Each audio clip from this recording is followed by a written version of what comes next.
दो तीन तरह के प्रोसेस हमने समझे थे। किसमें वाला?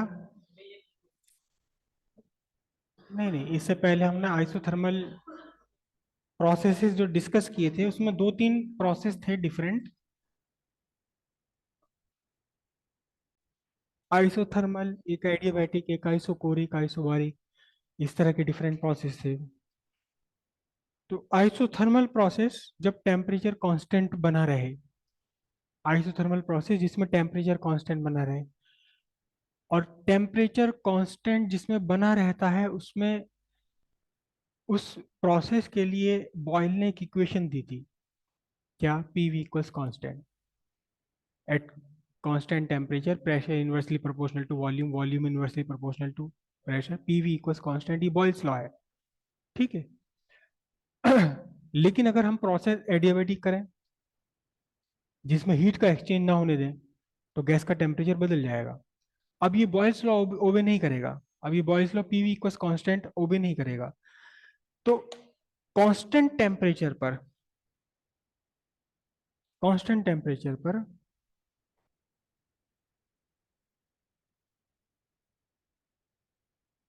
कांस्टेंट टेम्परेचर पर गैस ओबे करती है क्या? पीवी इक्वल्स कांस्टेंट, जो कि आर टी के इक्वल है। आर वहां गैस कांस्टेंट है और कैपिटल टी टेम्परेचर आपने कांस्टेंट कर दिया, तो कुल मिलाकर PV equals constant. Constant temperature है ये। कांस्टेंट टेम्परेचर का मतलब कौन सा प्रोसेस हो गया? कौन सा प्रोसेस हो गया ये? Isothermal process. लेकिन अगर हीट कांस्टेंट रहे, एट कांस्टेंट हीट कंटेंट, मतलब कौन सा? एडियाबैटिक। हीट का एक्सचेंज नहीं होने दे रहे आप, तो टेम्परेचर घट जाएगा बढ़ जाएगा। तब गैस एक नई इक्वेशन को फॉलो करती है। इसकी डेरिवेशन आपके सिलेबस में नहीं है। P to the power gamma equals constant. और यहां गामा क्या है? Gamma is the ratio of two major specific heat capacities. इस पर heat capacity at constant pressure, इस पर heat capacity at constant volume. Gas इस लॉ को फॉलो करेगी कब? जब कोई एडियाबैटिक प्रोसेस होगा, चाहे वो एडियाबैटिक एक्सपेंशन हो चाहे एडियाबैटिक कंप्रेशन हो। और gas PV equals constant follow करेगा कब? जब आइसोथर्मल है, यानी टेम्परेचर कांस्टेंट आपने रखा हुआ, चाहे वो एक्सपेंशन वाला हो या कॉन्ट्रेक्शन वाला हो, ठीक है। यहां तक की बात क्लियर हुई? एक बात तो और याद रखिएगा कि जब भी कहीं किसी इक्वेशन में हम गामा मेंशन करेंगे तो उसके साथ साथ ये बात बता देंगे। क्या बता देंगे? Where gamma equal CP by CV, ठीक है। अब इसके साथ साथ एक और, अब मतलब अगली डेरिवेशन समझने से पहले एक छोटी मोटी दो तीन चीजें समझनी पड़ेंगी हमें। हमने पीछे समझा था पीवी डायग्राम और इंडिकेटर डायग्राम, जिसमें कि वाई एक्सिस पर आप लेते थे किसे? प्रेशर को, और एक्स एक्सिस पर लेते थे आप वॉल्यूम को, है ना। अब ये एक स्ट्रेट लाइन है, सपोज यहां कहीं स्ट्रेट लाइन बन रही है। इस स्ट्रेट लाइन का, इस स्ट्रेट लाइन का स्लोप आप कैसे फाइंड करेंगे? इस स्ट्रेट लाइन का स्लोप आप कैसे फाइंड करेंगे? इस स्ट्रेट लाइन पर कोई से दो पॉइंट आप बनाएंगे। जो पहली हमने बात डिस्कस की हुई कि स्लोप कैसे फाइंड करते हैं, दो पॉइंट बनाएंगे, इन दोनों पॉइंट को लेकर के एक राइट ट्रायंगल बनाएंगे। इस तरह से बनाएंगे कि आपके जो कर्व है, ये जो ग्राफ लाइन है, ये हाइपोटेन्यूज पर आ जाए। और फिर ये जो ट्रायंगल है, इस ट्रायंगल को सपोज नाम दे देता हूं ए बी सी। तो यहां से जो स्लोप निकल कर आता है इस ट्रायंगल का, इस ट्रायंगल का स्लोप कितना होगा? स्लोप निकल कर आएगा आपका perpendicular upon base, C B upon B A, ठीक है। और फिर कैसे निकालते हैं कि मान लो सी पर आपकी वाई एक्सिस पर आपका मेजरमेंट है y2 और बी पर आपका है मेजरमेंट y1, तो ये बन जाता है आपका y2 माइनस y1। इसी तरह यहाँ बी पर आपका x एक्सिस पर मेजरमेंट है x2, ए पर मेजरमेंट है x1, तो ये बन जाता है x2 माइनस x1। ठीक है। अब अगर आप ये जो ट्राइंगल है, ये C B A B C triangle है, अगर आप इस ट्राइंगल को, इस एसी को इतना बड़ा ना लेकर के इतना सा ले लें, बिल्कुल यहां से यहां तक की एसी ले लिया आपने, तो सब कुछ वही रहेगा, सब कुछ वैसा का वैसे ही रहेगा। यहाँ छोटा सा ट्राइंगल बनेगा, बिल्कुल छोटा सा ट्राइंगल, इतना छोटा सा ट्राइंगल क्यों दिख भी नहीं रहा वो, है ना। और फिर यहाँ क्या लोगे, फिर यहाँ वाई एक्सिस पर लोगे ये, तो ये आपका y2 और y1, यहाँ आपका ये x2 और ये x1। लेकिन y2 y1 का जो डिफरेंस है बहुत छोटा सा डिफरेंस होगा, और x2 x1 का जो डिफरेंस है ये भी बहुत छोटा सा होगा। तो किसी भी एक पॉइंट पर स्लोप निकालने के लिए इसको आपने लिखना होगा dy/dx। समझ रहे बात। पहले भी इसे डिस्कस करी है हमने पहले, लेकिन काफी टाइम हो गया, वो गर्मी की बात थी, अब जाड़े चल रहे हैं, तो थोड़ा बहुत तो श्रिंक हो ही जाती है ना, सब चीज सिकुड़ जाती है जाड़े में, तो वो नॉलेज भी सिकुड़ जाती है, तो उसे थोड़ा सा रिवाइज कर लें। सब कॉन्शियस माइंड में जो चीज पहुंच गई तो फिर तो मजे आ जाएंगे आपके, फिर मजे आ जाएंगे। हाँ जी, अब अगर ये मान लो कहीं पर, ये तो स्ट्रेट लाइन थी, अगर आपका कहीं एक ये कर्व है, सपोज ये कर्व है, इस कर्व का स्लोप लगातार बदलता जा रहा है, लगातार बदलता जा रहा है इसका स्लोप, यहाँ कुछ और है, अगर मैं स्लोप का मतलब टेंजेंट ड्रॉ करनी पड़ेगी ना, तो यहाँ अगर मैं टेंजेंट ड्रॉ करूं तो ये देखो ये टेंजेंट आ रही है, ये इसने छोटा सा एंगल बनाया एक्स एक्सिस के साथ में, अगर मैं यहाँ टेंजेंट ड्रॉ करूं तो देखिए ये इस टेंजेंट को यहाँ तक एक्सटेंड करूं कितना बड़ा एंगल बना दिया। एक्चुअली स्लोप यही तो होता है, slope is equal to tan theta ही तो होता है, जितना बड़ा एंगल बना रही है उतनी ज्यादा स्लोप है, स्लोप घट चेंज हो रहा है यहाँ पर पॉइंट टू पॉइंट। तो इसके किसी एक पॉइंट पर अगर आपने यहाँ पर स्लोप फाइंड करना है, तो सिंपल सी बात है, आप बहुत छोटा सा गैप लेंगे, क्या dy, बहुत छोटा सा गैप लेंगे dx, और फिर इसको भी क्या करेंगे dy/dx कर लेंगे आप। ठीक है जी। अब क्योंकि ये गैस है, गैस के लिए इंडिकेटर डायग्राम पीवी डायग्राम बना हुआ है, तो y एक्सिस पर आपने क्या लिया हुआ है, प्रेशर। तो dy एक्चुअली क्या है, change in pressure, difference in pressure. भाई यहाँ y2 और y1 जो पढ़ोगे तो यहाँ कुछ प्रेशर ही तो होगा ना, ये यहाँ पता लगा 2 एटमॉस्फेरिक प्रेशर है, यहाँ 1.5 एटमॉस्फेरिक प्रेशर है, तो इन दोनों का डिफरेंस 0.5 प्रेशर ही तो आया। तो जब इंडिकेटर डायग्राम आप बना रहे हैं, जब आप इंडिकेटर डायग्राम या पीवी डायग्राम बना रहे हैं किसी गैस के लिए, तो आपका स्लोप कितना है, आपका स्लोप है dp/dv। बात समझ आई। इंडिकेटर डायग्राम के लिए, क्योंकि एक्चुअली तो ये भी dy/dx ही है, लेकिन इंडिकेटर डायग्राम में आपने y एक्सिस पर प्रेशर लिया और x एक्सिस पर वॉल्यूम लिया है, तो change in pressure upon change in volume हो गया, सीधी सी बात है। बात समझ आई यहाँ तक की, क्लियर हुआ। हम्म। अब हम फाइंड करेंगे, स्लोप फाइंड करेंगे पीवी ग्राफ पर, लेकिन दो कंडीशंस में, दो कंडीशन में फाइंड करेंगे, एक बार आइसोथर्मल के लिए और एक बार एडियाबैटिक के लिए, एक बार आइसोथर्मल के लिए और एक बार कहाँ, एडियाबैटिक के लिए, दो तरह से फाइंड करेंगे हम। ठीक है। Slope of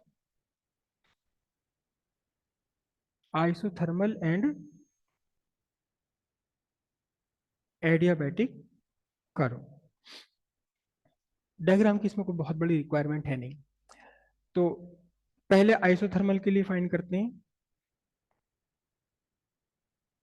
in isothermal process, हम इसी को सिर्फ प्रोसेस लिखें,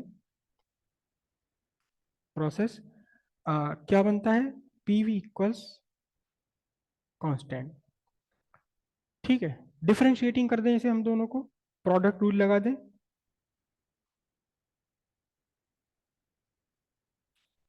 डिफ्रेंशिएट कर दें, P dV plus V dP, और दूसरी तरफ कांस्टेंट है, कांस्टेंट का डिफरेंशिएशन 0। ठीक है जी। अब मैं दूसरी तरफ ले जाऊं इसे, बल्कि इसे ले जाऊं, V D P equals minus P D V. ठीक है, तो dp बाय dv कितना हुआ, माइनस पी बाई वी। और ये dp बाई dv क्या है, dp बाई dv क्या है ये,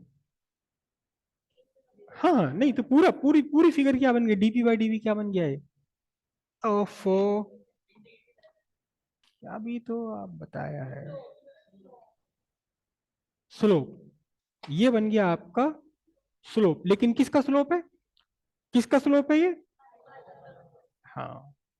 तो अब ये बना आपका slope of isothermal curve equals minus P by V, negative of pressure by volume. जो भी वॉल्यूम, मतलब इसका क्या हुआ देखो, आप यहां इस पॉइंट पर स्लोप फाइंड कर रहे हो, तो जो भी इस टाइम पर प्रेशर है और जो भी इस टाइम पर इस इंस्टेंट पर वॉल्यूम है, इस प्रेशर और वॉल्यूम का रेशियो ही एक्चुअली यहां पर स्लोप बन गया। ठीक है, निगेटिव। अब उसके बाद आ जाए हम एडियाबैटिक में। ठीक है, in adiabatic process, adiabatic process में कौन सा लॉ फॉलो होता है, P V to the power gamma equals constant where gamma equals C P by C V, इसे मेंशन करना जरूरी है। ठीक है, अब इसे भी हम डिफरेंशिएट करेंगे, इसे भी हम डिफरेंशिएट करेंगे, लेकिन यहां पावर भी आ गई है। अब देखना जरा ध्यान से, डिफरेंशिएट कर देंगे, डिफरेंशिएटिंग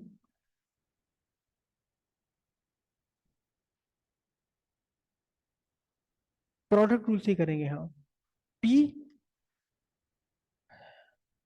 लेकिन यहां V to the power gamma है, V to the power gamma याद करो,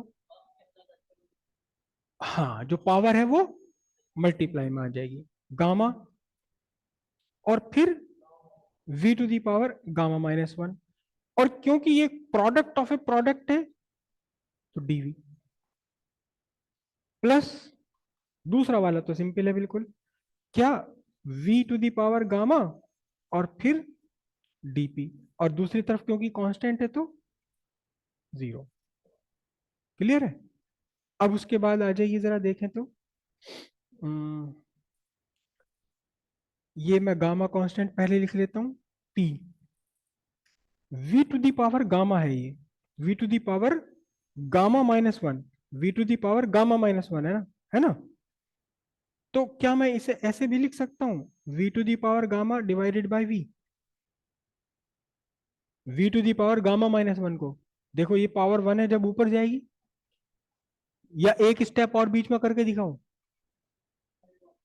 एक बार और कर दूं, चलो ठीक है, ये पी गामा, अच्छा V to the power gamma minus one है, तो एक्चुअली ये है V to the power gamma into V to the power minus one, है या नहीं। भाई जब दो सेम बेस पर आपकी डिफरेंट पावर होंगी तो पावर ऐड हो जाएंगी, dV plus V to the power gamma dP equals zero. अब ये देखो V to the power gamma minus one, V to the power minus one है तो अपॉन में ले लो इसे, क्या बन गया ये, पॉजिटिव पावर हो जाएगी, तो gamma P V to the power gamma by V dV plus V to the power gamma dP equals zero. अगर देखना पूरी की पूरी इक्वेशन को V to the power gamma से डिवाइड कर दो आप, तो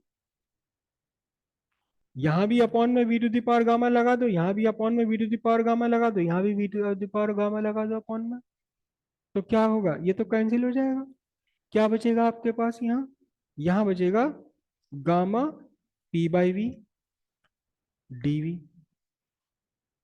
प्लस ये कैंसिल होकर क्या बचा, इक्वल जीरो। समझ गए इस बात को या नहीं। इस पूरी फिगर को भी आपने V to the power gamma से डिवाइड कर दिया, इसे भी V to the power gamma से डिवाइड कर दिया, इसे भी V to the power gamma से डिवाइड कर दिया। तो ये कैंसिल हो गया, यहाँ zero upon V to the power gamma zero ही आएगा। करेक्ट। अब फिर से हम इसे इधर से उधर कर लेते हैं।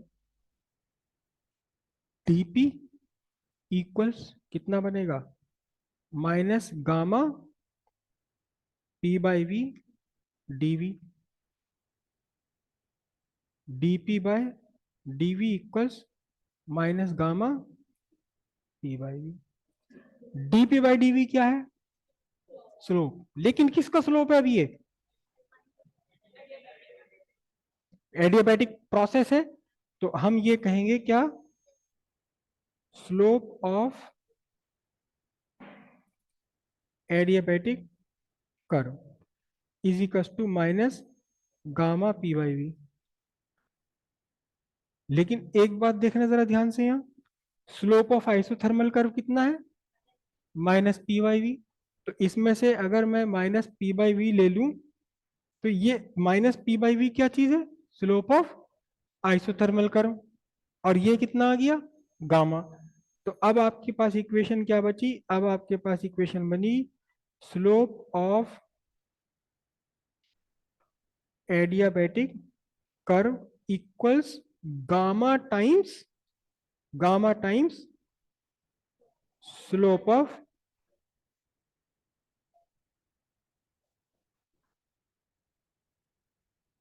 Isothermal curve. मतलब अगर सेम सेम पीवी डायग्राम में आपने एक बार एडियाबैटिक के लिए कर्व बनाया, एक बार आइसोथर्मल के लिए आया, तो स्लोप का मतलब खड़ा, किसका खड़ा कर्व होगा, स्लोप ज्यादा एंगल बनाने वाला किसका होगा, एडियाबैटिक का होगा, और छोटा एंगल बनाने वाला लेटा हुआ कर्व किसका होगा, आइसोथर्मल का होगा। तो इसका मतलब सिंपल सी बात है क्या, कि slope of adiabatic curve is greater than slope of isothermal curve, slope of isothermal curve. Clear हुई इतनी बात। अब एक ही ग्राफ पर अगर आप दोनों बना लें, ये एक ही ग्राफ पर अगर आप दोनों बना लें,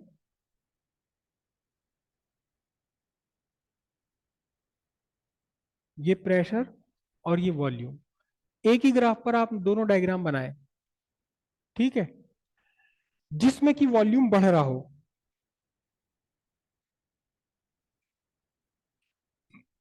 मतलब आप कम वॉल्यूम से बढ़ा रहे हैं, वॉल्यूम बढ़ा रहे हैं, सेम गैस है, एक बार आपने आइसोथर्मल आइसोथर्मल यानी टेम्परेचर सेम रखते हुए बढ़ाया वॉल्यूम, और एक बार आपने बढ़ाया, ये सपोज यहां तक आपका वॉल्यूम था, यहां तक आपने बढ़ाया,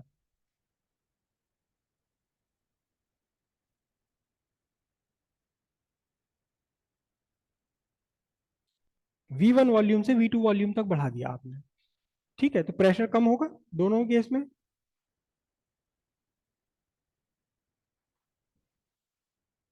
इनिशियली दोनों का वॉल्यूम, दोनों प्रोसेस में वॉल्यूम, इनिशियल वॉल्यूम सेम है, दोनों प्रोसेस में फाइनल वॉल्यूम सेम है। सपोज मैं यहाँ इसको V1 लिख दूं, तो V1 से आपने एक बार आइसोथर्मल करा, एक बार एडियाबैटिक करा, और कहां तक करा, जब तक इसका वॉल्यूम V बढ़ के V2 हो गया। तो आप बताइए इन दोनों में से कौन सा वाला कर्व आइसोथर्मल का होगा, कौन सा एडियाबैटिक का होगा,